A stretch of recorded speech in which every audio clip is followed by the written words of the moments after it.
on the face of it, it feels like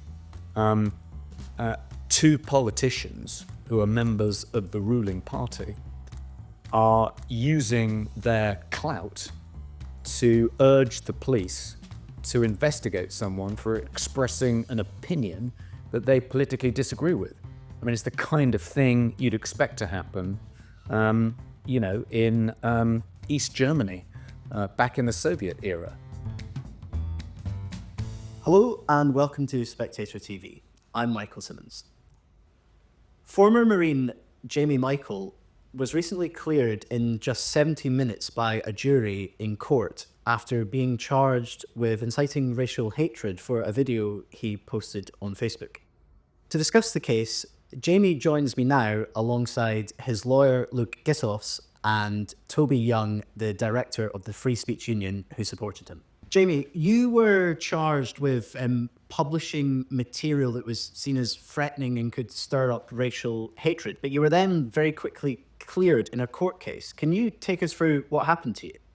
Well, I published a video in the aftermath of the Southport stabbings of the young girls, and I basically called on the community for a meeting because I was concerned for, I have two young girls, and I was concerned for their safety at schools and at the parks, and so that was the kind of the agenda of the meeting, to try and call on the council, call on the police and the MPs to try and implement some form of safety, procedures in the schools and parks, because I felt at the time there were a lot of things happening.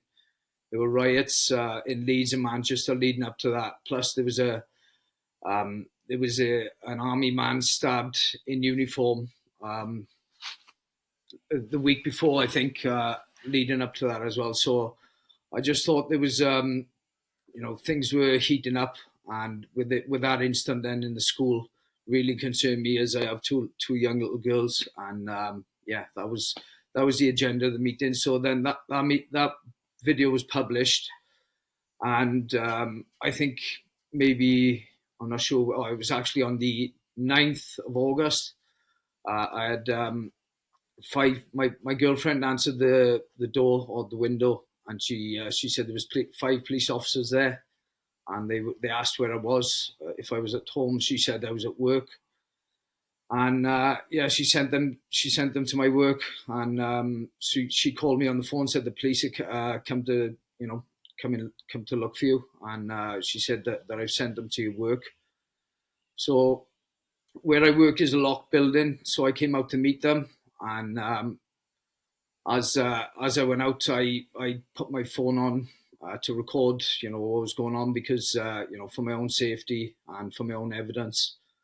I asked them if what was the matter. They said nothing to worry about, which I just thought then there was nothing to worry about. So I walked down the steps towards them, and then they went on to tell me that I'd published a video online that was being looked at as indecent. They said indecent racial hatred, and I was like a little bit confused. I didn't know, what video that would have been, because I knew in my video I didn't think I said anything racial at all. And from there, they said I was under arrest and I was going to be taken into custody. And I said, I asked them for how long. They said, "Oh, you won't be long."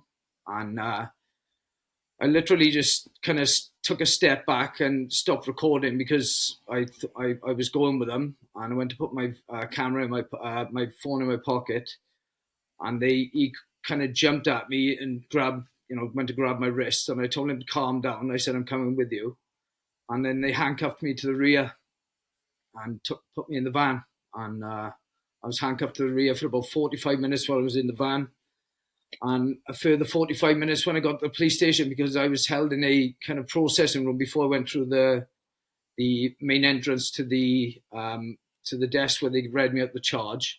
So I was in handcuffs about a maximum of roughly about 90 minutes, and I told them, a few times that I had the shoulder injury. It was quite uncomfy, so I asked them if I could be handcuffed to the front, but they said no, because of my reaction. I was handcuffed to the rear, and they couldn't change it. Then I was taken in through to the front desk. They told me then as well, the officers that arrested me told me that everything was prepared, ready, so I'd most likely go straight into the interview. When I got to the front desk, I was read out my charge, and I was in disbelief because they said it was a maximum charge of 7 years. I asked them for a phone call. They said I won't be allowed a phone call, and I asked them why. They said it was due to the charge that I was receiving. Then I was held in the cell till the following day, where they asked me if I wanted a solicitor, and I said, yeah, I want a solicitor, but I didn't know any other solicitors. And because I wasn't allowed a phone call to phone home and ask for, advice, to ask my friends for any kind of, if they knew any good solicitors, I was kind of channeled into taking the duty solicitor. And the next day I met the duty solicitor just before my police interview. And he told me that, they were, he hadn't actually seen my video, because he said the video had been buffering, and he hadn't had a chance to see my video. So he couldn't really say anything on that, but he'd said they'd taken things out of my video, and he said they were trying to take them out of context and say that they were inflammatory and could be looked at as inciting racial hatred.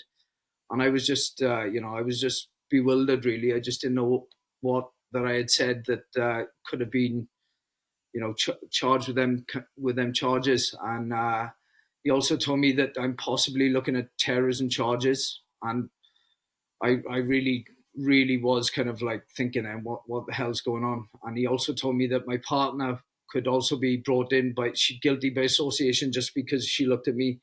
And that worried me then, because my youngest daughter, she's 9, she's got, quite bad learning difficulties, and she's with us constantly. We can't let her out to play. So she calls us her best friends. We don't let her go out to play with her friends. She's just not ready for it, and she's in special school. So that was my main worry. He was going to take us both in, and my little girl would be left in someone's care. I don't know who it would be, because my parents live in Spain, and my partner's parents live quite far away. So that was a big stress at the time. No, if I can just bring Toby in now. What made yourself and the Free Speech Union get involved with Jamie's case? Well, we heard about Jamie's case. I think I read about it in the paper, and noted when reading about it that Jamie had pleaded not guilty. And we had been wanting to help people arrested last August, not for participating in any of the social disorder, but merely for commenting on the murders in Southport and the subsequent unrest. And we knew that quite a few people were being hauled in, arrested, and charged with various offences just for saying things on social media. And unfortunately, most of the people who found themselves in that situation pleaded guilty. I think they were poorly advised by duty solicitors. They may have felt under pressure. They may have thought that that would be a way of getting a reduced sentence, and that if it went to trial, they'd likely be found guilty and get a longer sentence. Who knows? But it was very disappointing to us as a free speech advocacy group that so many of the people being arrested for hurty words, essentially, were pleading guilty. So it was great to find someone who had the courage to plead not guilty. And so we reached out to Jamie, managed to get in touch with him, and said, would you like us to arrange for a solicitor and a barrister? We'll pick up the fees.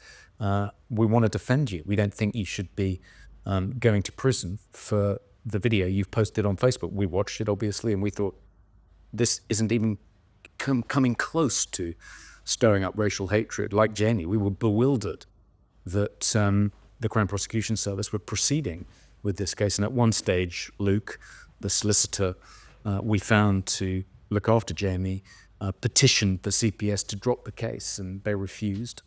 We were really delighted to be in a position to help Jamie after everything Jamie's done for our country. It was an absolute pleasure to do what we could to help him, particularly as he says that the maximum sentence for the crime he was charged with is 7 years.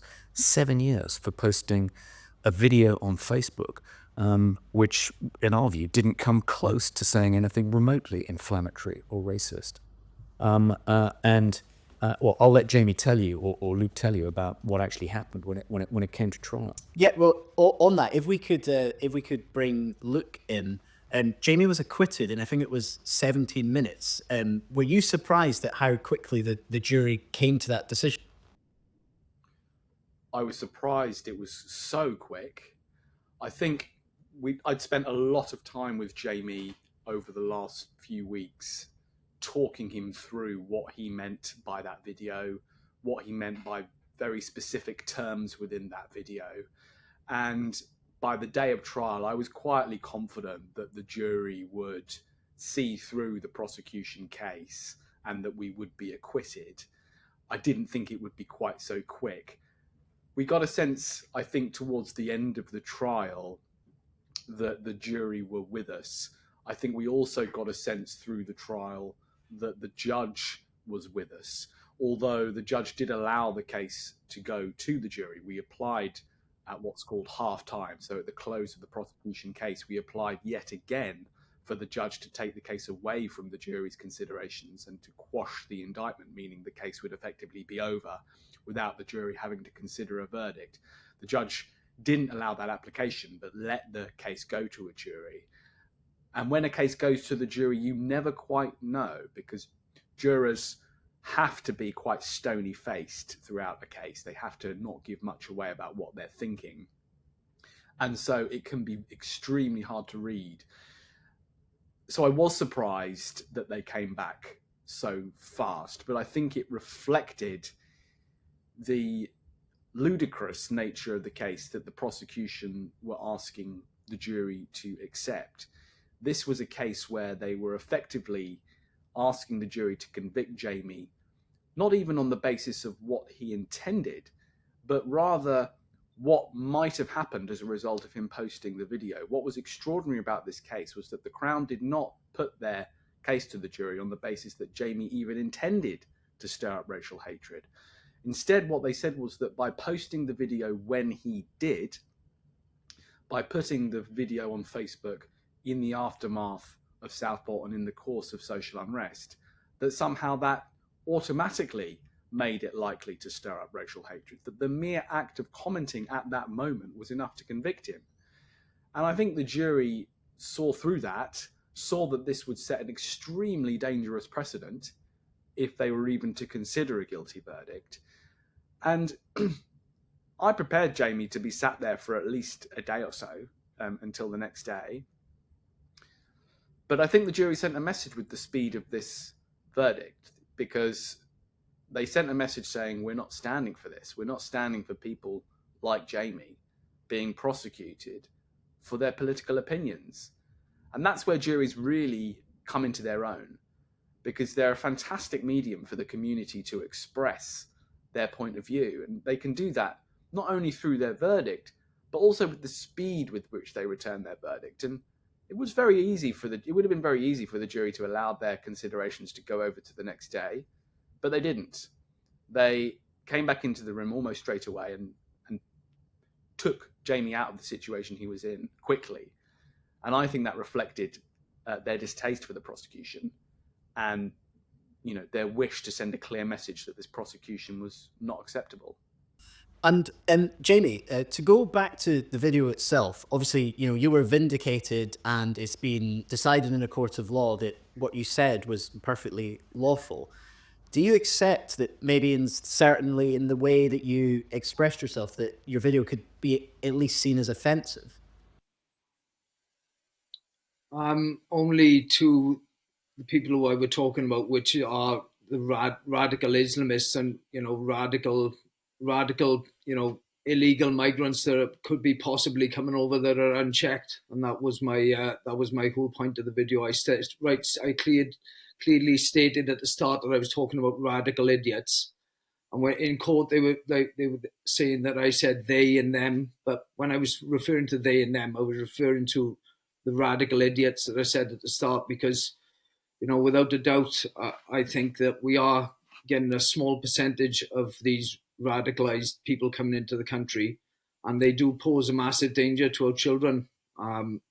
That's my fears. That I never intended any no offense to all migrants. I have migrant friends. Myself, I have mixed race friends myself. So I think I'm quite careful not to offend, um, you know, immigrants in general. I was talking about my fears of the unchecked people coming into these countries that have been radicalized through war, or who are radical Islamists who are wishing to do us and our children harm.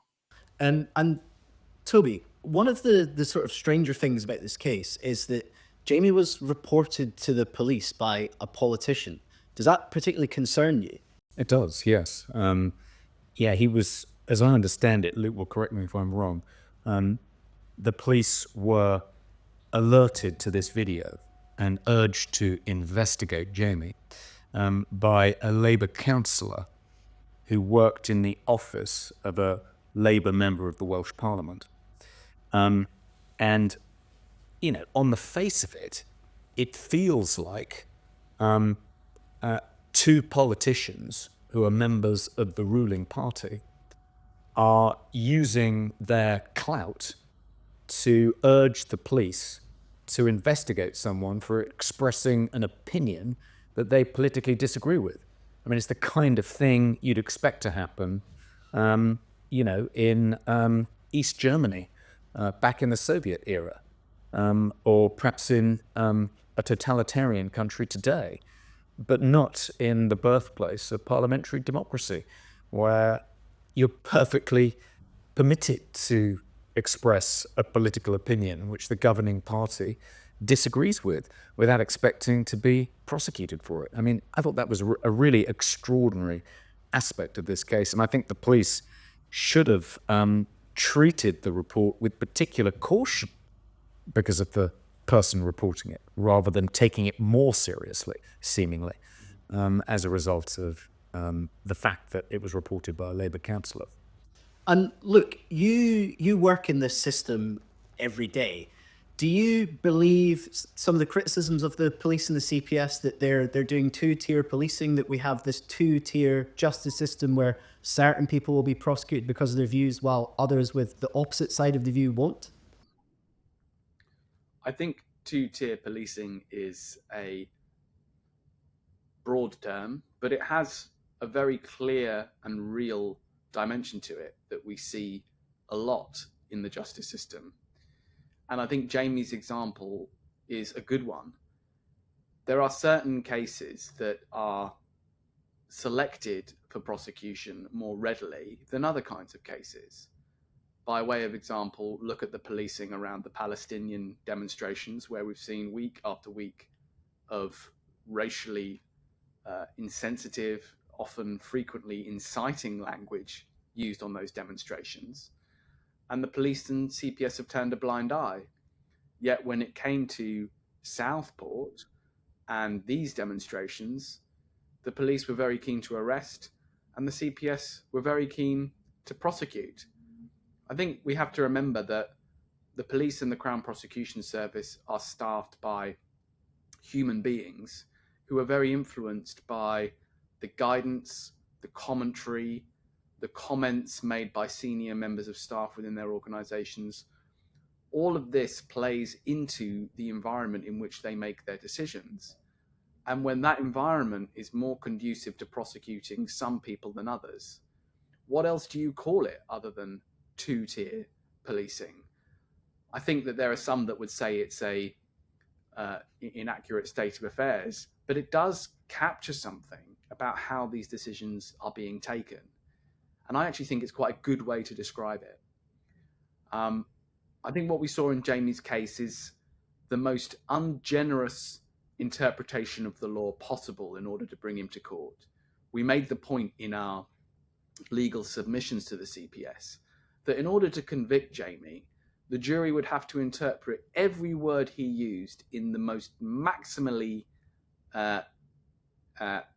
prosecutorially minded way possible. In other words, they would have to side with the prosecution on absolutely every possible interpretation and take a maximally negative view of every single word that Jamie said. And people can see this. They can go and see the video. They can go and see the transcript. I think it's been heavily reported if it's not still available online. You can make your mind up for yourself. But what the prosecution did in this case is take a maximally dim view of Jamie's words in circumstances where people get away with far more serious racial speech on the streets of London every week. What else do you call that other than two-tier policing? And Toby, if we can just ask you a final question. How far does the Free Speech Union and belief in free speech and that the court should not be getting involved go? So if, to take an example, I've seen recently a quite extreme voice calling on Muslims to up their birth rate so that they would to overtake the native population. Loads of people would find that antagonistic, deeply offensive. But would you say that that kind of comment should also be left alone by the justice system? Well, the position the Free Speech Union takes is that we will defend people who get into trouble for exercising their lawful right to free speech.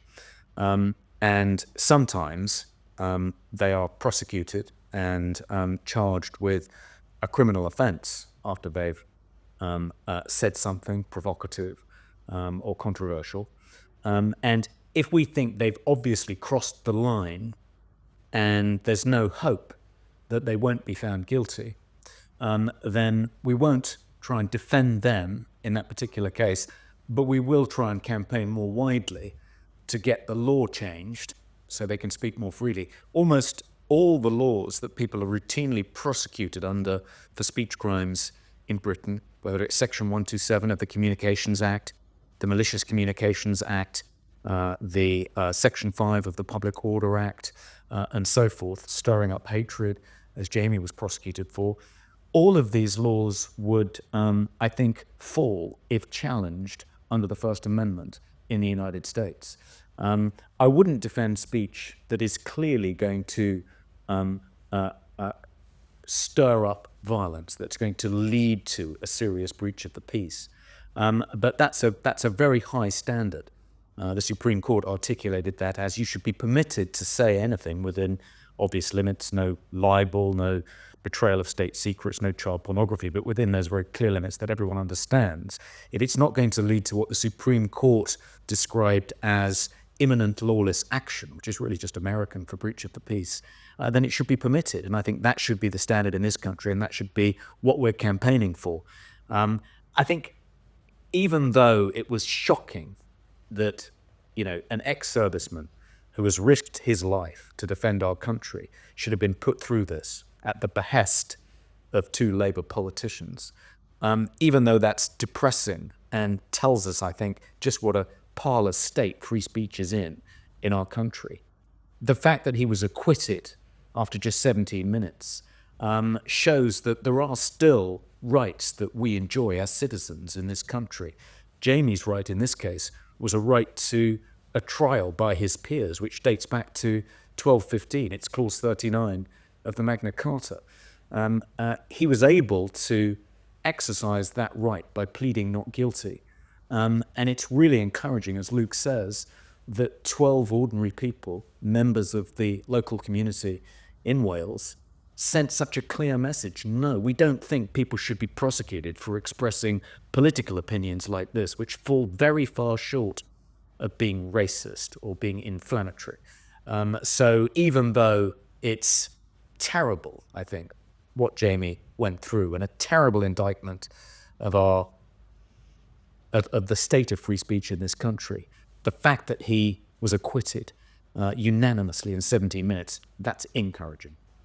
Thank you, Toby. Thank you, Luke. And thank you, Jamie.